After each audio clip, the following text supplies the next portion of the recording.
आसान के students concept clear now के प्लेटफॉर्म से मैं हूं जाहिद इकबाल आपको अपने चैनल पे वेलकम करता हूं। उम्मीद है आप सब खैरियत से होंगे, लाइफ को एंजॉय कर रहे होंगे, अपनी स्टडी को टाइम दे रहे होंगे। हमारा आज का टॉपिक है शॉर्ट रिस्पांस क्वेश्चंस, जो कि चैप्टर नंबर 2 के एंड पे दिए गए हैं। इनमें आपने शॉर्ट रिस्पांस देना है, अपने माइंड को यूज़ करना है, जो आपने पढ़ा हुआ था उसको यूटिलाइज करना है, उसको एक प्रॉपर फॉर्म में लेके आना है। पता लगे कि आपने जो पढ़ा था आप उस पर कैसा रिस्पांस देते हैं। वीडियो शुरू करने से पहले हमेशा की तरह तमाम दोस्तों भाइयों से रिक्वेस्ट है, चैनल को सब्सक्राइब करें, स्पेशली न्यू कमर्स लाजमी चैनल को सब्सक्राइब करें, वीडियो को लाइक दोस्तों के साथ शेयर करें और बेल आइकन को लाजमी प्रेस करें ताकि मेरी नई आने वाली नोटिफिकेशन, नई आने वाली वीडियो और नया आने वाला टॉपिक टाइमली आपके पास पहुंच सके और आपका टाइम ज़ाया ना हो। वीडियो का बाकायदा आगाज़ करते हैं। अब ये शॉर्ट रिस्पांस क्वेश्चन है जो कि बुक के पेज नंबर 58 पे दिए गए हैं। अब इसमें पहला क्वेश्चन है, in a park children are enjoying a ride on Ferris wheel. ये फेरिस व्हील होता है ना, जिसके ऊपर बच्चे राइड ले रहे होते हैं, ऐसे ऊपर जाता है फिर नीचे आता है, फिर ऊपर जाता है नीचे आता है। उस व्हील की बात हो रही है। इस व्हील में दो किस्म की मूवमेंट हो रही है, एक रोटेटरी मोशन है और एक सर्कल मोशन है। वो पूछ रहा है जो व्हील है वो कौन सा मोशन ले रहा है और उसके ऊपर बच्चे जो राइड ले रहे हैं वो कौन सा मोशन ले रहे हैं। अब ये व्हील इस तरह से है, इसका एक एक्सिस है, इसकी ऐसे ये इसके साथ हुक है और ऐसे करके अभी देखें इसके ऊपर ये बच्चे ऐसे बैठे हुए हैं, ऐसे चेयर सी लगी हुई हैं और उसके ऊपर बच्चे बैठे हुए हैं। अब देखें इसमें दो किस्म की मूवमेंट है। एक मूवमेंट है इसके एक्सेल के गियर, जैसे गाड़ी के टायर की या पंखे की आपको मिसाल दी थी। अब ये व्हील अपनी जगह नहीं छोड़ेगा, इसी जगह पे रोटेट करता रहेगा, इधर भी नहीं आएगा इधर भी नहीं आएगा और किसी और पोजीशन पे नहीं जाएगा। जब ये अपने एक्सिस के गिर्द घूमेगा और इधर नहीं जाएगा तो ये रोटेटरी मोशन होगा।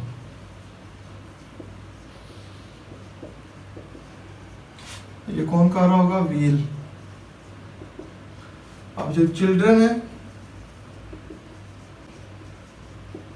अब देखें ये किसी एक एक्सिस के गिर्द नहीं घूम रहे, इस पूरे सर्कल में अपनी पोजीशन बार बार चेंज कर रहे हैं। अभी एक बच्चा यहाँ था, थोड़ी देर बाद इधर हो जाएगा, फिर यहाँ पे हो जाएगा, फिर ऐसे फिर ऐसे फिर ऐसे, यहाँ से करते करते फिर इस पोजीशन पे आएगा।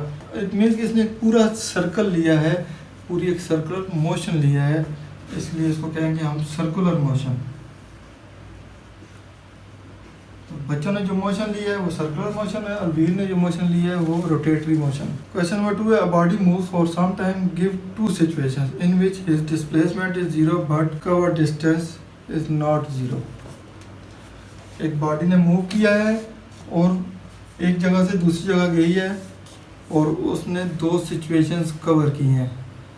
एक सिचुएशन में ये था कि उसने जो डिस्प्लेसमेंट थी वो 0 थी, लेकिन आपका जो डिस्टेंस था वो 0 नहीं था। वो सिचुएशन क्या थी? ये पॉइंट ए था, वहाँ से बॉडी ने मूवमेंट शुरू की, ऐसे गया, ऐसे घूमता करता करते करते फिर वापस इधर आके पहुँच गया। अब ये जो डिस्टेंस था इसने कवर किया जो कि 0 नहीं था, लेकिन ये जिस जगह पे प्लेस था वापस डिस्प्लेस होकर भी उसी जगह पे वापस आ गया है।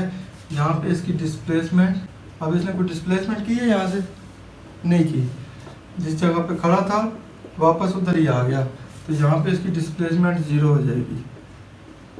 ये इसकी रीज़न है। इसके बाद है, is it possible to accelerate object without speeding it up और स्लोइंग इट डाउन। ये पॉसिबल है कि किसी चीज़ को हम एक्सेलरेट करें और उसकी स्पीड भी ज़्यादा ना करें और कम भी ना करें।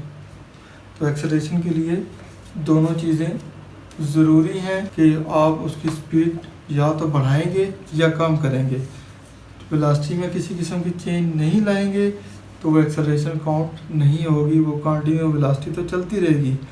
जब तक आप उसको या तो एक्सेलरेट नहीं करेंगे या डी एक्सेलरेट नहीं करेंगे या उसको स्पीड बढ़ाएंगे नहीं या उसकी स्पीड कम नहीं करेंगे या ब्रेक्स अप्लाई या वो एक्सेलेरेटर अप्लाई नहीं करेंगे, तब तक इसकी एक्सेलरेशन में चेंज नहीं आएगी, उसकी वेलोसिटी में चेंज नहीं आएगी, वो एक्सेलरेशन काउंट नहीं होगी। फिर कहता है, can a car moving towards right have direction of acceleration towards left. एक कार है ऐसे जा रही थी, राइट की तरफ मूव कर गई, ऐसे जा रही थी, फिर इसने ऐसे टर्निंग ले ली। तो हो सकता है जब राइट मूव कर रही हो तो इसकी एक्सेलरेशन की डायरेक्शन लेफ्ट की तरफ हो, तो हो सकता है। आपने अक्सर देखा होगा, आप एक सफ़र में जा रहे हैं, मूव कर रहे हैं, बड़ी स्पीड से जा रहे होती हैं, जहाँ ही टर्निंग होती है, टर्निंग पे आप अपनी ब्रेक्स का भी अप्लाई करते हैं, एक्सेलरेशन को कम करते हैं, ताकि टर्निंग के ऊपर आपका बहुत लॉन्ग टर्न ना हो। आप एक मीडियम टर्न से, या आप बिल्कुल ब्रेक लगा देंगे तो वो शार्प टर्न हो जाएगी। अगर आपने मीडियम टर्न लेना है तो आप दूर से ब्रेक्स अप्लाई करते रहेंगे और उसको मीडियम टर्न ले लेंगे। अगर ब्रेक्स अप्लाई नहीं करेंगे तो आपकी टर्निंग थोड़ी सी लॉन्ग होगी, आप रोड से नीचे भी उतर सकते हैं, एक्सीडेंट का खतरा भी होता है। अगर आप शार्प टर्न लेना चाह रहे हैं तो आप फ़ौरन से गाड़ी की ब्रेक्स अप्लाई करेंगे। जब उसकी ब्रेक्स अप्लाई करेंगे, गाड़ी राइट टर्न ले रही होगी, ब्रेक्स उसको बैक साइड की तरफ अपोजिट डायरेक्शन में स्लो कर रही होगी, तो आपकी एक्सेलरेशन की जो डायरेक्शन है वो लेफ्ट साइड पे हो सकती है। तो कहता है with the help of daily life examples describe the situation in which. आप अपनी लाइफ की एग्जांपल में ये जो सिचुएशन बता रहा है, ये इनको ज़रा डिस्क्राइब करें। पहली सिचुएशन क्या है, acceleration is the direction of motion. बहुत आम सी है, आप गाड़ी में जा रहे हैं, सफ़र कर रहे हैं, गाड़ी एक वेलोसिटी से जा रही है, जब आप स्पीड बढ़ाएंगे तो गाड़ी का मोशन उसी डायरेक्शन में होगा जिस डायरेक्शन में गाड़ी जा रही है। ये आप स्पीड बढ़ाने की बात कर रहे हैं। अगर आप उसकी स्पीड कम करेंगे, उसको ब्रेक्स लगाएंगे, तो एक्सेलरेशन की डायरेक्शन बैक साइड भी हो जाएगी, और उसकी एक्सेलरेशन जो हम डी एक्सेलरेट कर रहे हैं उसकी वेलोसिटी को कम करने के लिए उसको बैक की तरफ पुश करेगी। जो हमारी एक्सेलरेशन की डायरेक्शन है वो हमारी बैक की तरफ हो जाएगी। Acceleration is against the direction of motion. ये मैं अभी आपको मिसाल दे चुका हूँ कि जब आप गाड़ी के ऊपर ब्रेक अप्लाई करेंगे तो वो जो एक्सेलरेशन की डायरेक्शन है वो गाड़ी के मोशन के अगेंस्ट में हो जाएगी। Acceleration zero but body is in motion. अब ऐसी सिचुएशन हो कि आपकी एक्सेलरेशन जीरो और आपकी बॉडी मोशन में हो, तो ये बहुत कॉमन सेंस का सवाल है कि आपकी एक्सेलरेशन जीरो है और बॉडी मोशन में है। इसका मतलब ये है कि बॉडी आपकी एक कंटिन्यू वेलोसिटी से जा रही है, आपने उसमें ना कोई एक्सेलरेशन बढ़ाई है ना उसकी एक्सेलरेशन कम की है, किसी किस्म की कोई चेंज नहीं लाई। जब आप वेलोसिटी में चेंज लाते हैं वो एक्सेलरेशन होती है, वो चेंज पॉजिटिव या नेगेटिव लाते हैं। आपने कोई चेंज नहीं लाई, वो 80 किलोमीटर पर आवर की स्पीड से जा रही थी, आपने ना उसकी स्पीड को बढ़ाया ना कम किया, इट मीन वो अभी भी मोशन में है, एक्सेलरेशन उसकी जीरो है। नेक्स्ट आ जाता है, अब क्वेश्चन नंबर 7 में एक डिस्टेंस टाइम ग्राफ दे दिया गया है जिसमें इस तरह का एक ग्रेडियंट बताया गया है। उसमें पूछे हैं कि इसमें जो मोटरसाइकिल है उसकी स्पीड क्या है। तो देखिए ये स्पीड इसी तरह जा रही है, तो ये कांस्टेंट स्पीड से जा रहा है, ना ये इंक्रीज कर रही है ना डिक्रीज कर रही है। नेक्स्ट क्वेश्चन नंबर 8 है, विच controls in the car can produce acceleration और डी एक्सेलरेशन इन इट।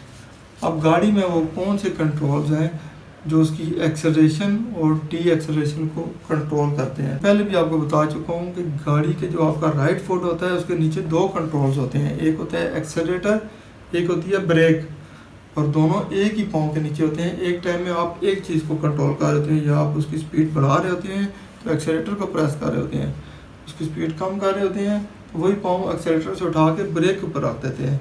तो ये दो कंट्रोल्स होते हैं।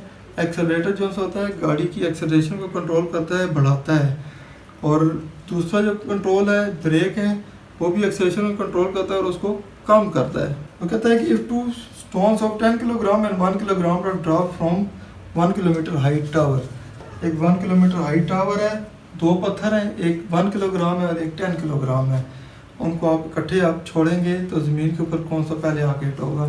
अब जिसमें उसने कहा है कि नेगलेक्ट दी एयर रेजिस्टेंस, आपने एयर रेजिस्टेंस को भी नेगलेक्ट करना है जो उनको रोकती है। ये तो अंडरस्टूड सी बात है कि कोई भी चीज़ ज़मीन की तरफ आएगी, अगर एयर रेजिस्टेंस नहीं होगी तो ज़मीन उसको अपनी तरफ पुल करेगी। एक कांस्टेंट स्पीड होगी 9.8 मीटर पर सेकेंड।